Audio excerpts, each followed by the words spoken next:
Second row right, Bill Landis, Kings of the North.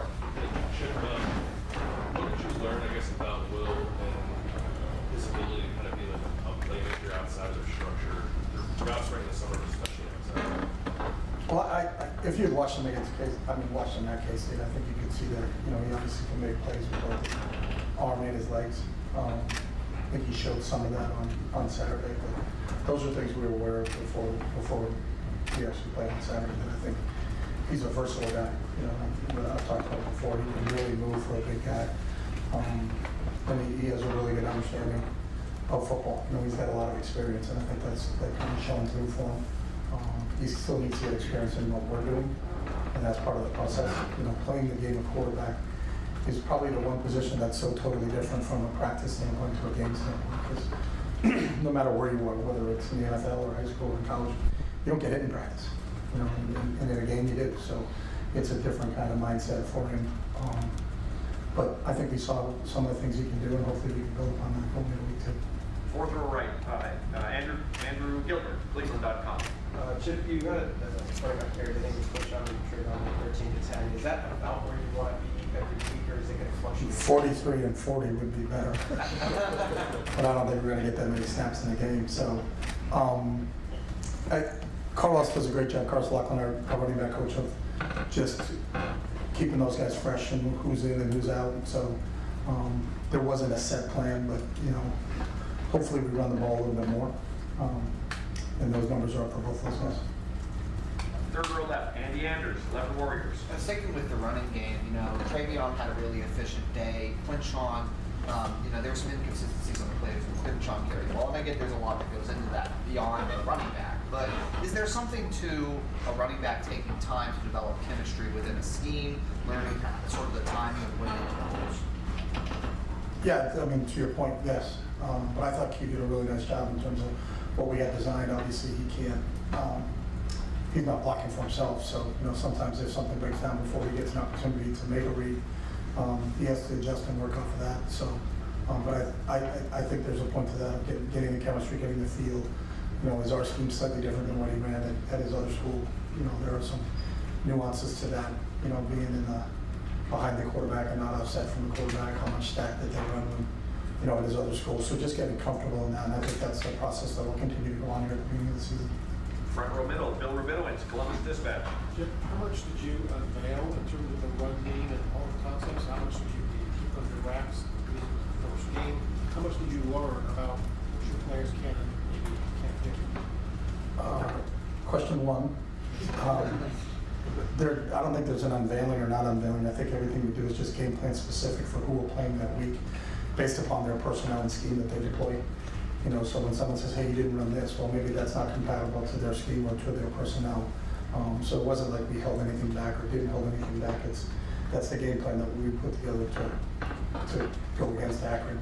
And I think I learned as the game got along, we were probably a little shaky early. Everybody, had a drop early, kind of offset. Will started, 6 of 16, but then finished 11 of 12. So I think once he got settled, everybody started to get settled and get into the rhythm of the game. You could start to see a rhythm develop there, because I think we were kind of off rhythm-wise early in the game. But I think as we started to get moving, especially those couple drives, you had a 3-play drive to open up in the second half. Starting to get some consistent runs and some consistent pass plays. I think when we get into a rhythm, it can be a really good offense. Front row left, Dave Biddle, 24/7 Sports. When was the last time you coached from the press box? 2008. That was the last time I was a coordinator. How did that go on Saturday? Just kidding. We practiced it, so we've been, every time we've gone to the stadium, we've had an opportunity to do that, so kind of got settled and familiar up there. It's a great view.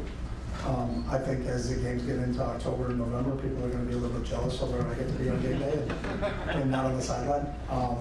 But the communication system, so you're not right next to the coaching staff on the field, but we had no issues from a communication standpoint, the ability to communicate that. So it was good. It's a different perspective. I think you can see the game better from up top, and I think you can feel the game better from the field.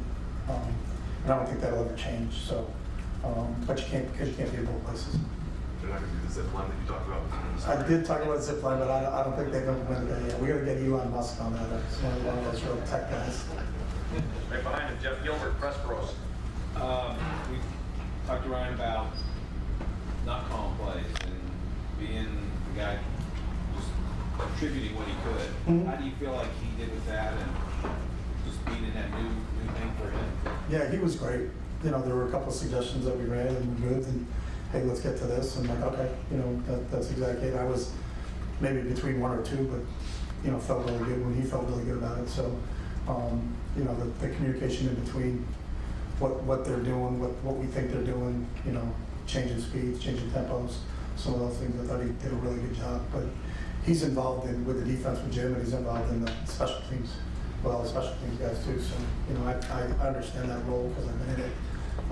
Sometimes you can't get to the special teams and you can't get to defense because you're thinking about what your next series is going to be like offensively and spending time with the offensive coaches. So, but he really contributed a lot on Saturday night offensively.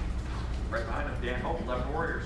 For Tegra and Austin both getting in their first starts, how do you feel like they played up front? I thought they both did a really good job, you know, for their first extensive playing time with their, you know, and that was part of us feeling our way through the beginning of the game. You know, it was Will's first game, Austin's first game, Tegra's first game, JJ's first game, Will Kismeric's first game, Q's first game. You know, there's a lot of guys first time stepping on the field in the horseshoe, and that's different. You know, you can go in there as much as you want from a practice standpoint, and go against our defense in there, but when you get in there and there's 102,000, that's you know, you kind of catch yourself looking around, not looking at the field, but looking around the field. Just because of how amazing that experience is. So I think once those guys got settled, we started to get into a pretty good rhythm. But there was a lot of guys that was their first game, and that's to be expected. You mentioned it being JJ's first game. What gave you the confidence to drop as many plays for him as you did in his first game? I've been around here since March, and he's been doing a lot of really, really good things. So I don't think that was a surprise to anybody that he's going to be a featured guy in this offense. And we obviously saw it, you know, besides that first drop, with the rest of the game, I thought he played really, really well. Right next door, Tom Moore, Buckeye Huddle. Jim, we've heard a lot about the helmet communications. We haven't heard a lot about the specifics of what happens and when. So can you walk us through a play ends, you're figuring out presumably what the next play call is. Mm-hmm. When do you start talking to Will in his helmet? When do you have to let him start communicating that to the other guys? How much time do you typically have to maybe look at what the defense is doing, maybe point something else out to him? What is that 30 seconds or whatever it is? Like? Yeah, well, you have from when the previous play ended till up to 15 seconds on the play clock. So, but you're not talking for that entire time. You know, you're making decisions on what are we now? We're 2nd and 5. Who's the ball on the left hash? What play are we going to call? And then we're trying to get that information to Will as quick as possible so he can digest it. If we're huddling, and we huddled a few times on Saturday, then he needs to communicate that to our guys. If it's a signal system, we make sure we tell everybody that we're using a signal on this play. Then Will has an opportunity to maybe survey the defense a little bit longer and get a chance to see that. You know, then there could be a check within that call. So the play could have come in as 1 play, 2 plays, or 3 plays. There's some 3-play sets that come in, and then Will has to make a decision at the line of scrimmage what's the best play for us, and get us into that right play. So and it's not a conversation because he can't talk back, but we try to be as brief as possible so that he gets as much information as he can, and then he can operate. We didn't do any check with me's where we were making checks from the box, and he was just listening and waiting for us. You know, that didn't occur. We have some plays in our system where we'll give him 2 or 3 plays at a time, and then he selects what the best play is. And in all of our checks, I think he did a really good job of that. But really, it's just giving him that information, so it's really not a conversation, and then letting him go operate with it. And then we talk extensively between series. So, you know, what did you see here? Why did you go to that? And with the video, you can kind of confirm that he saw what he saw and understand why he called what he called. Austin Ward, podcast. Chip, do you guys have a nickname for the quarterback sneak package? A nickname? Yeah, like brotherly shove for the Eagles. Yeah, no, we don't. Well, I'll leave that up to you guys. We can do it in one, great. What is it that would make that a meaningful weapon for you guys in short yardage situations? Well, you're just trying to gain a yard. You know, usually when you're using that, I don't think it's it's when you're farther out than that, but, you know, I think the technique and the mechanics of it, you know, and I think when you study the teams that were really good on Philadelphia being one of them, you know, their success rate is pretty high. When someone's doing something at a really high success rate, then you try to figure out why they're doing it, how they're doing it, and can you, with the players that you have, you know, implement that. So there's some positives to it. You know, we're 1 for 1 on it. So as long as we continue to stay above 90%, then I think we'll continue to go. Fourth row, fifth row, right, Spencer Over, Letterman Row. Chip, Ryan was really complimentary of the game that you called out in the game. Everything that's going on the first time being the boss, that's 15 years. How do you feel like you called it? Do you feel like you called it in the game? Nah, I thought we were just okay. I mean, I thought we could have executed a little bit better, especially early. You know, sometimes you get caught up in, are we really diverse and giving them a lot of different looks? And then are we, or, you know, I think really it's got to be focused more on our ability to execute, you know, what's a better operation to execute. So you got to be really self-aware when you're done. So that, you know, to go 4 plays on the first drive and be out, you know, that's not good. I mean, everybody can tell you that. So not overly excited about that first drive. The first drive at the end, the drive at the beginning of the second half was Will and JJ just made a great play. That wasn't like a great play call. You know, that wasn't like, oh my God, we really dialed one up and those guys running clean down the field. We'll put the ball up with enough depth and air on it, and JJ made a great play on it, and then we scored a play later. So that was a 3-play drive, but that wasn't like, hey, we were dicing them up on that play. So there's always things you can do better, and I think you're always going to be critical. And it's about execution, you know, and is everybody, not just the quarterback, but is everybody executing at what you need to execute on? And if they're not, then what is the reason why? You know, were they confused with the call? Did we give them too many options? You know, did we not paint a really clear picture for them of what it's supposed to be like when they get out there and run the play? So we can be better, you know, and I think it's a growth for all of us. It's a growth for our staff being together for the first time in game-like situations, you know, and for the players themselves. So, you know, there's that old adage that the biggest jump is from game 1 to game 2. So that gets you excited. You know, you get back in here on Sunday and start the game plan for Western Michigan. Final questions, Tim May, front row. Oh, thanks, Jared. What is the communication like, conversations like with Will, a guy who has played, well, you understand what I'm saying, he's a veteran quarterback. I know he's at another school and another kind of offense and stuff, but what has that been like with him over the last several weeks, but especially going into a game when you present him sort of the game plan or your ideas and stuff? Yeah. They're really congruous. I think everybody is on the same page, and I think he knows what he does really well, and I think we have a really good understanding of what he likes and what he can do. We're also aware of the weapons that are around him. You know, part of a quarterback's job is you're really the point guard. You know, he does not have to be Steph Curry, where he's got to hit every shot himself. He's got a lot of really good players around him. You know, so his job is to get the ball in the playmaker's hands, and that's part of how it's designed here. And I think he really relishes that and enjoys that. You know, I don't think anybody would be excited if you have that trio of receivers or those 2 running backs behind him. You know, and that offensive line in front of him could be excited about playing quarterback here. So it's been really good, and I think he's mature. I think Will's got a real maturity to himself where he can tell you what he likes and what he doesn't like. You know, and that kind of occurs during the beginning of the week. Is we'll put some things in. You know, you can tell maybe if he's not sure about something at the beginning. Well, let's run it. Let's see what it looks like in practice on Tuesday. Let's look like some things we put on Sunday night when we were in practice. Let's take a look at it. You know, why are we doing this? We want to get it on film and get a chance to talk about it. But he's been really good because there is a maturity, and he's played a lot of football where you can kind of give his feedback in terms of what he likes, because it never matters.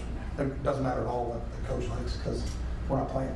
You know, I want to know what he likes and what he feels really comfortable in, because that's what he's going to execute to the best. Yeah, there's a million questions. I want to ask one other question. Did you find yourself Saturday when Quinshon's in the game thinking, I'm going to call this because Quinshon's in the game, when Trey's in the game, I'm going to call this because Trey's in the game? You understand what I'm saying from a running? I do what I'm saying. Yeah, we really don't. You know, I feel like the 2 of those guys can both run inside the tackles. They're both tough, hard-nosed, physical runners, but they both have speed and athletic ability to get to the perimeter. So, you know, they both had perimeter sweep runs called for them that they ran. They both ran inside the tackles and inside zone and counter. So the unique thing about both those guys is sometimes you have 2 different type backs. I think with both those guys, you can call a similar game plan. And I think James Peoples fits into the same category. So when James got in there, I thought he was really productive in the small amount of snaps that he had. But for a true freshman to come in here and play like James did, and we think he's got a really bright future here. But it doesn't change with him in there either. You know, sometimes you may have a 5'7", 160-pound guy, and you got to do a lot of free release and not pass protected. You know, obviously Q can pick up, and then Trey did an unbelievable job in pass pickup the other day. So you don't really have to change what your play calls are depending on what, not only the first two, but even the third running backs in the game. Can I ask one other quick? How much more of a hallelujah? Ask him. He's in charge. I got no juice. How much of a hallelujah moment is it? You really, after did some things that maybe you weren't expecting, or they hadn't shown on video, maybe. That's what Will pointed out, a couple of blitzes, things like that. But to have a video like Western Michigan, having a game under their belt, and fresh video of their 2024 defense, how much of a That helps, start is it? because if you ask Wisconsin, I think Western Michigan changed defensively from the year before, really drastically. They were a 3-3 stack team, and they did not play 3-3 stack against Wisconsin. So, I haven't talked to the Wisconsin coaches, but I think it's not what they did when they were at Louisiana Tech either. So, you got to go off of what they do for film, but you have to be prepared for everything. It's still 11 on 11, so I think they can draw out some things and do some different things, and they may catch you with something, but there's still a dynamic to how they're going to do it. There's usually 4 down guys and a couple linebackers and some DBs, so we're not going to try to overcomplicate the game too much if we can. Coach, thank you very much. All right, thanks, guys.